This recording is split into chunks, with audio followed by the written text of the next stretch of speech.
우리 교회는 매년 한 달 정도 기도에 대한 말씀을 나누고 있습니다.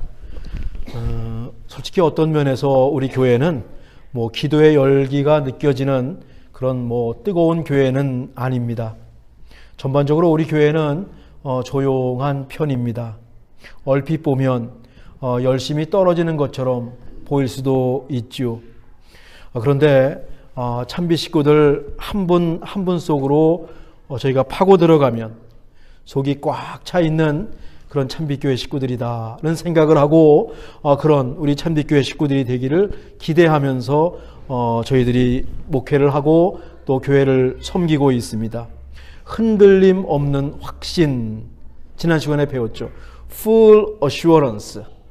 우리의 마음속에 흔들림 없는 확신이 있고 그걸 진짜 신앙이다, 진실한 신앙이다, 정말 알곡과 같은 신앙이다 라고 말씀드리고 싶은데, 겉으로 오면 조용하고 그냥 이렇게 열심히 없는 것 같아도 그 속에 들어가 보면 흔들림 없는 확신이 있고 알곡과 같은 신앙을 발견할 수 있기를 바라고, 이걸 소리 없이 강하다, 정말 그런 교회가 되기를 저는 간절히 바라면서 목회를 하고 있습니다.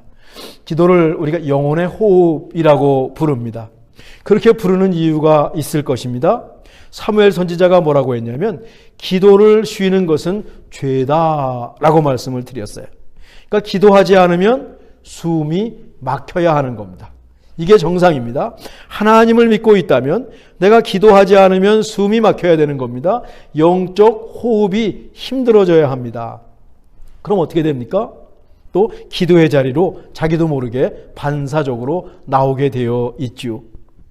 행여나 기도하지 않았는데 숨이 막히지 않는다면 아마 두 가지 가운데 하나가 아닐까 그런 생각이 들어요. 물론 제 생각입니다. 그 중에 하나는 뭐냐면 누군가 여러분을 위해서 간절히 기도하고 있을 것입니다. 내가 기도할 몫을 누군가 대신하고 있는 것이죠. 지금 한번 가만히 생각해 보십시오. 내가 기도하지 않았는데 내가 신앙을 유지하고 살아갈 수 있었다. 지금 생각해 보면 여러분을 위해서 기도하시는 누군가가 떠오르실 겁니다. 그분의 기도로 여러분이 호흡하면서 살고 계셨던 겁니다. 또 기도하지 않았는데 숨이 막히지 않았다면 안타깝게도 기도의 호흡기를 떼고 다른 호흡기를 달고 숨을 쉬고 있을 가능성도 있습니다. 숨을 쉬며 살아가지만 신앙의 호흡이 아닌 겁니다. 세상의 호흡입니다. 신앙과 다른 호흡입니다. 여러분이 하나님이 아닌 것에 시간과 에너지를 많이 쓰고 있다면 여러분은 어쩌면 그것에 의지해서 숨을 쉬고 계시는지도 모릅니다. 이 세상에서 살아가는 데는 문제가 없겠지만 신앙의 관점에서 보면 이건 적신호입니다. 레드라이트, 큰일 났다. 얼른 기도의 자리로 와서 신앙, 기도의 호흡기를 저희들이 다시 끼고 있어야 되겠다 하는 것이죠. 올해 기도에 대한 본문은 예수님의 겟세마네 기도입니다. 예수님께서 드리신 기도 가운데 아마 가장 간절히 드린 기도일 것이에요. 십자가 죽음을 앞두신 예수님의 심정이 이 겟세마네 기도 안에 고스란히 드러나 있습니다.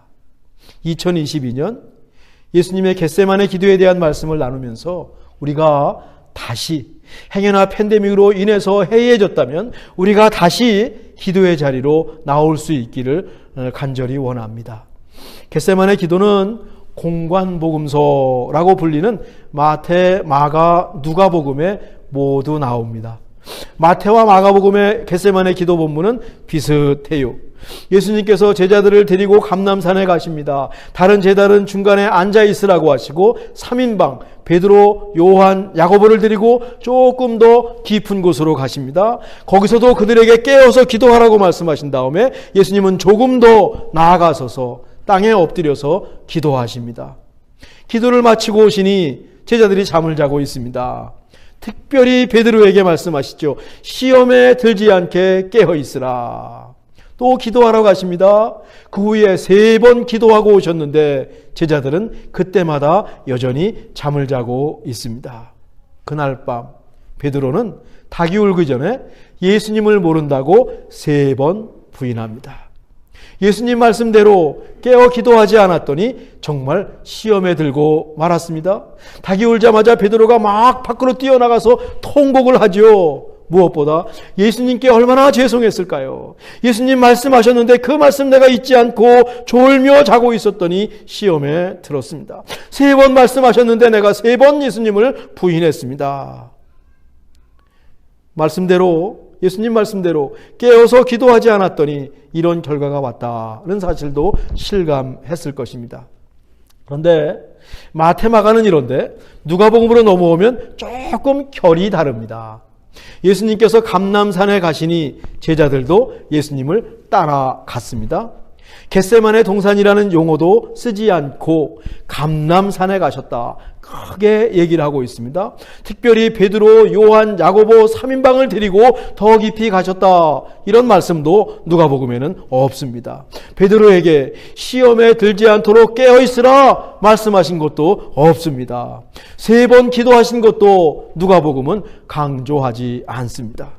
그냥 예수님의 기도 그 자체에 누가복음은 주목하고 있어요. 천사가 내려와서 예수님의 기도를 도왔다, 누가복음에만 있는 말씀이죠. 땀방울이 핏방울이 되었다, 누가복음에만 있는 말씀입니다. 마태와 마가가 예수님과 제자들에게 함께 초점을 맞췄다면 누가는 예수님에게만 초점을 맞추고 있습니다. 그래서 누가복음의 겟세마네 기도가 특별해요. 앞으로 한 달 동안 누가가 전해주는 예수님의 겟세마네 기도, 예수님의 기도에 초점을 맞춰서 저희들이 공부하게 될 것입니다. 한 달이 더 갈 수도 있겠습니다. 우선 39절입니다. 우리 함께 읽으실까요? 예수께서 나가사 습관을 따라 감람산에 가심에 제자들도 따라갔더니, 6월절 만찬을 마치신 예수님께서 제자들과 함께 감람산에 가셨습니다. 감람산은 해발 2710피트, 826m 정도 되는 예루살렘의 그 북쪽에 있는 산입니다. 서울 북한산에 가시면 100군데까지가 딱 감람산 높이입니다. 거의 비슷합니다.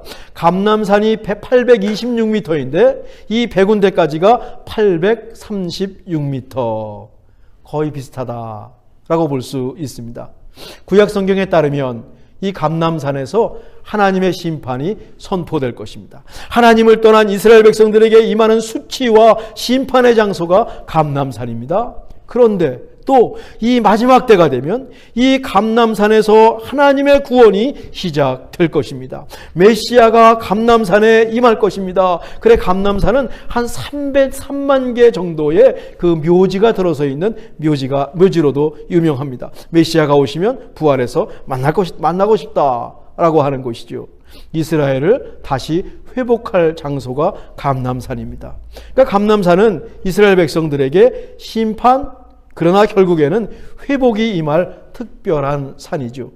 예수님도 감람산을 통해서 예루살렘에 들어오시면서 하나님을 떠난 예루살렘을 보시면서 예수님이 우셨습니다. 누가는 예수님께서 하늘로 올라가신 장소가 어딘고 하면 바로 감람산이다 라고 말씀을 하고 있습니다.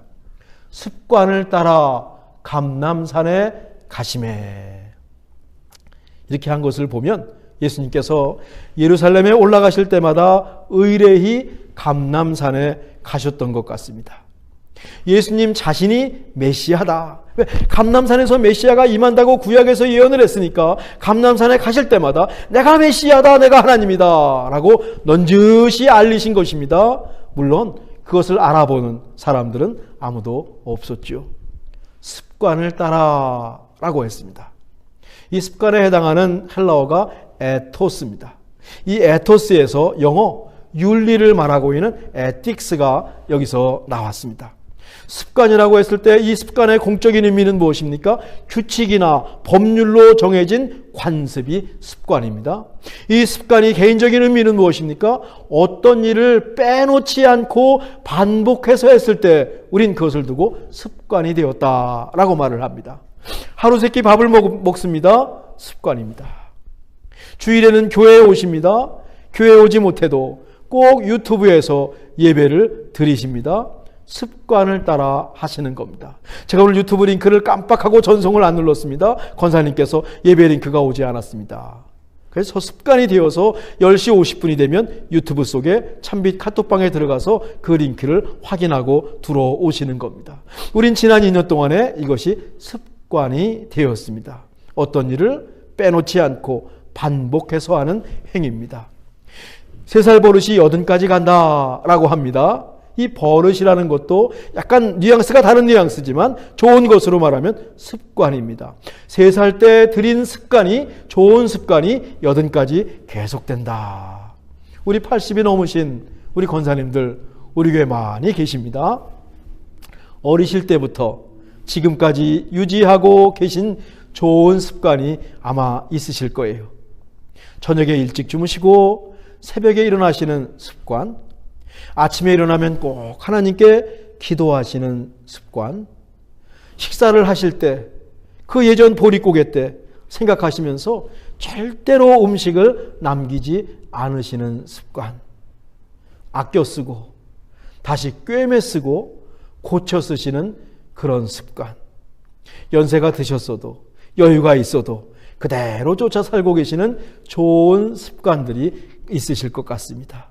이게 습관이 되신 겁니다. 이게 습관의 힘입니다. 물론 나쁜 습관도 있죠. 이거 버리기가 너무 어렵죠. 예수님께서 예루살렘에 가시면 습관을 따라 감람산에 가셨습니다. 왜 가셨을까요?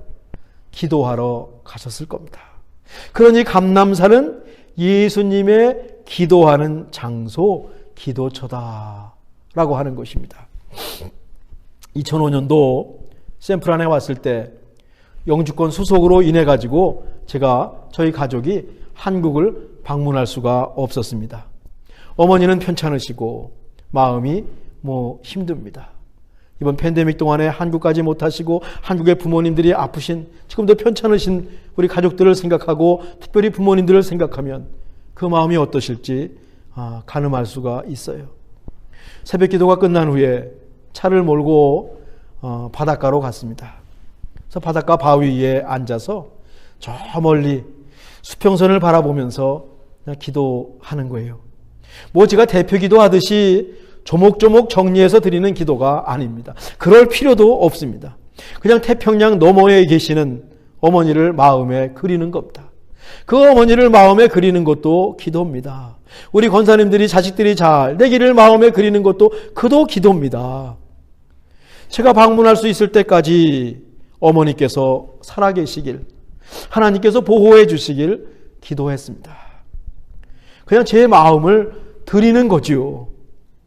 어머님은 영주권이 나오기 전에 하나님께 가셨습니다. 그 이후에도 어머님이 생각나면 새벽 기도를 마치고 바닷가로 갔습니다. 한동안 그곳이 저의 기도처였습니다. 어머님이 가시고 한국을 방문할 자신이 없어서 8년 동안 한국을 방문하지 않고 2012년에 한국을 방문했었습니다. 6년이군요. 여러분의 기도처는 어디인지요? 기도하고 싶으실 때 찾으시는 특별한 장소가 있으신지요? 그곳에 가면 신기하게도 기도가 잘 되는 곳이 있으신지요? 꼭 교회일 필요는 없습니다. 너무 교회만 기도처로 생각하니까 하나님께서 팬데믹을 거치면서 기도처와 예배처를 흩어 놓으셨어요. 집에 있는 골방이 여러분의 기도처가 될 수 있습니다. 자동차 안이 기도처가 될 수 있습니다. 출근하기 전에 너무 바쁩니다. 시동을 걸어놓고 잠시 운전대 붙잡고 기도하는 그 시간이 여러분의 기도의 시간이요, 기도처가 될 수 있습니다. 산책하는 길이 기도처가 될 수 있습니다. 걸으면서 기도하는 것이죠. 여러분 나름의 기도처를 만드시면 좋겠습니다. 그리고 습관에 따라서 그곳에 가시는 겁니다. 아니, 거기에 가니까 기도가 되는 것입니다. 또 기도하고 싶을 때는 자기도 모르게 그곳에 가는 것입니다. 기도하는 장소도 중요하지만 기도하는 것 자체가 습관이 되어야 합니다. 전쟁이 일어나면요, 전쟁이 일어난 참호 속에는 무신론자가 없답니다. 거긴 다 누구든지 하나님을 찾는데요. 위급한 상황이 되면 이건 누구나 기도합니다. 이건 누구나 기도하는 겁니다. 그런데 그것을 넘어서 기도가 습관이 되면 얼마나 좋을까요? 예수님께서는 습관을 따라 기도하셨습니다. 기도하는 것을 우리 예수님은 습관으로 만드셨고요. 그 예수님이 기도하는 모습을 가장 잘 기록한 복음서가 바로 누가복음인데 소개하죠. 요단강에서 세례를 받으실 때 예수님은 기도하셨습니다. 3장 21절인데 백성이 다 세례를 받을새 예수님도 세례를 받으시고 기도하실 때에 하늘이 열리며, 예수님이 기도하실 때 하늘이 열렸습니다. 하나님 하늘문을 열어 주옵소서 기도하지 않습니까? 기도하실 때 성령이 비둘기처럼 임했습니다. 하나님의 음성이 들렸습니다. 너는 내 사랑하는 아들이라 내가 너를 기뻐하노라. 기도하실 때 신비로운 일, 우리도 기도할 때 하나님을 믿는 신비, 경이로움, 원더 속으로 들어갈 수 있습니다. 너무 많은 사람들이 예수님을 따르고 있어요. 인기가 치솟습니다. 예수님은 그때 한적한 곳에 가셔서 기도하셨습니다. 5장 16절인데 예수는 물러나사 한적한 곳에서 기도하시니라. 사람들이 막 몰려왔습니다. 유명해지셨습니다. 그때 예수님은요, 한 발자국 뒤로 물러가셨어요. 한적한 곳에 하나님과 단둘이 교제할 수 있는 특별한 장소에 가셔서, 헬라어로 보면 광야입니다. 인기가 막 솟습니다. 세상에 잘 살 수 있습니다. 그럴 때 예수님은 척박한 광야에 가셔서 하나님께 기도하셨다. 우리도 생각이 많고 복잡할 때, 세상이 우리를 너무 많이 요구할 때, 하나님보다 세상이 더 크게 보일 때 한 걸음 물러가서 한적한 곳에 가서 기도할 필요가 있습니다. 다 내려놓고 하나님께 나가는 것이죠.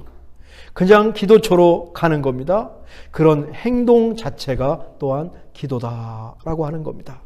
엊그제 수요예배에서 배웠듯이 예수님은 12제자를 세우실 때 밤새도록 기도하시고 날이 밝자 12명의 제자를 세우셨어요. 6장 12절인데 이때 예수께서 기도하시러 산으로 가사 밤이 새도록 하나님께 기도하시고 밝음에 그 제자들을 부르사. 사람을 세우는 게 얼마나 중요합니까? 이 제자들은 나중에 예수님을 대행해서 사도로 복음을 전할 사람들입니다. 이 제자를 부를 때 이 중요한 일을 앞두고 예수님은 밤을 새면서 철야 기도를 하셨습니다. 우리도 어떤 중요한 일을 앞두고, 어떤 일을 앞두고 먼저 기도해야 될 것 같습니다. 우리의 발걸음이 기도보다 앞서지 않았으면 좋겠습니다. 먼저 기도하고 발길을 떼는 것입니다. 그렇다고 모든 것이 잘 되는 것은 아닙니다. 예수님이 이렇게 밤새도록 기도하셨는데 그 12명 가운데 하나, 가룟 유다가 예수님을 배반하지 않습니까? 기도한다고 모든 일이 잘 되는 것은 아닙니다. 그렇지만 기도하는 그 자체가 굉장히 중요한 것이고, 기도하는 것 그 자체가 우리 기독교인이 살아가는 방식이다. 그것이 그리스도인의 삶의 양식, 라이프 스타일이라고 하는 것이죠. 보리떡 5개와 물고기 2마리로 5,000명을 먹이십니다. 엄청난 기적입니다. 또 사람들이 예수님을 막 왔어요. 예수님을 왕으로 세우려고 호들갑을 떱니다. 그때도 예수님은 따로 기도하러 산으로 가십니다. 베드로와 요한과 야고보를 데리고 산에 올라가십니다. 그리고 거기서 베드로와 요한과 야고보 앞에서 예수님이 하나님의 형상으로 변화되지요. 변화산입니다. 그때도 예수님은 기도하러 산에 올라가셨습니다. 전도를 나갔던 제자들이 예수님 말씀대로 기도하니까 병이 낫고 귀신을 쫓아냈습니다. 기분이 좋아서 예수님께 왔습니다. 예수님이 그것을 보고 손을 들어 하나님께 감사 기도를 드렸습니다. 예수님이 기도하고 오시니 제자들이 묻습니다. 예수님, 우리에게도 기도하는 방법을 가르쳐 주십시오. 예수님께서 제자들에게 주기도문을 가르쳐 주셨습니다. 예수님께서 십자가에 달려 돌아가시죠. 예수님 십자가에 달리시면서 기도하셨습니다. 예수님을 십자가에 매달고 옷을 제비 뽑고 조롱하는 군병들을 위해서 예수님은 그 죽어가시면서도 기도하세요. 23장 34절이죠. 아버지, 저들을 사하여 주옵소서. 자기들이 하는 것을 알지 못합니다. 자기를 지금 조롱하는데, 자기를 죽이는데 그 군병들을 향해서 예수님이 기도하시는 겁니다. 이웃을 위한 기도, 심지어 자기를 죽이는 어쩌면 원수를 위해서 기도하신 겁니다. 예수님은 이웃을 위해서 기도하고 원수를 위해서 기도하는 것이 습관이 되셨다. 그러니 그 죽어가시면서도 이런 기도가 나왔지, 습관이 되지 않으면 그런 기도가 나오겠습니까? 마지막 숨을 거두십니다. 우리에게도 이 세상 살면서 하나님께 가면서 마지막 숨을 쉬는 그때가 있을 겁니다. 마지막 호흡입니다. last breathing입니다. 마지막 숨을 거두시기 바로 직전에, 이 세상에서의 마지막 숨을 거두시기 그 바로 직전에 예수님 어떻게 기도하십니까? 예수께서 큰 소리로 불러 이르시되 아버지여, 내 영혼을 아버지 손에 부탁하나이다 하고 이 말씀을 하신 후 숨지시니라. 이처럼 우리 예수님은 처음 세례 받으실 때 때때로 한적한 곳에 중요한 일을 앞두고 밤새도록 마지막 십자가 위에서 마지막 숨을 쉬기 전에 무엇을 하셨습니까? 기도하셨습니다. 전 이것 하나는 담고 싶습니다. 이 세상에서의 마지막 숨 다 있습니다. 우리에게는 그 마지막 숨을 쉬기 바로 직전에 아버지, 내 영혼을 아버지 손에 부탁하나이다. 얼마나 멋집니까? 얼마나 멋집니까? 기도가 예수님의 처음이요 나중이었습니다.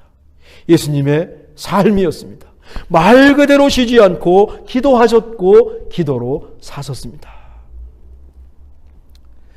지난주에는 그 텍사스의 한 초등학교에서 총격 사건이 있어서 20여 명이 목숨을 잃었습니다. 어떻게 이런 일이 계속 생기는지 모르겠어요. 미국에서 총기 사고가 습관이 되면 안 되는데 이게 습관이 된 것 같습니다. 이런 습관은 얼른 끊어야 할 나쁜 습관입니다. 우리 사회가 끊어야 되는 습관입니다. 희생당한 저 천진난만한 아이들을 보면서 얼마나 가슴이 아프던지요. 저기 선생님이 오른쪽 두 번째 있는 분이 선생님인데 아이들을 품고 아이들 끝까지 보호하다가 목숨을 잃었습니다. 부부간의 의가 너무 좋았습니다. 이 남편이, 그분도 학교에서 일하는 분인데 교육계에서, 남편이 이 죽은 아내에게 조문하고 오다가 집에 와서 그 슬픔으로 심장마비로, 대학을 졸업했다 그래서 아이들이 많이 컸구나, 23년인가 교직에 있었던 분입니다.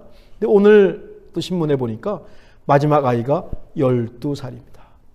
미국 사람들이 정이 있습니다. 클라우디 펀딩을 해가지고 지금 많은 돈을 아이들에게 기부하고 있습니다. 이런 습관은 얼른 사라지기를 바랍니다. 사실 총격이 있기 전이에요. 전 지난 일요일에는 손흥민이라고 하는 축구 선수가 아시아 선수라는 최초로 영국 프리미어 리그에서 올해 그 득점왕이 되었다는 소식이 전해졌습니다. 그래 주일 저녁에 우리가 얼마나 기뻤습니까? 월요일 또 슬픈 일이 생겼죠. 저 손흥민 선수는요, 양발을 다 잘 씁니다. 원래 오른발을 쓰는 선수인데 훈련을 통해서 왼발까지 잘 쓰는 선수가 되었어요. 올해 23골을 넣습니다. 이거 대단한 겁니다. 페널티킥 없이 23골을 넣습니다. 그 가운데 왼발로 넣은 골이 절반이 넘는 12골입니다. 손흥민이 마지막에 넣은 골은 정말 아름다웠습니다. 정말 훌륭했습니다. 그런데 그것은 손흥민존이라고 불리는 곳이에요. 손흥민은 자기만의 지역을 만들어 놓고 매일같이 왼발로 500번, 오른발로 500번 슈팅 연습을 했답니다. 이러다가 죽을 수도 있겠구나는 생각이 들 만큼 훈련을 했대요.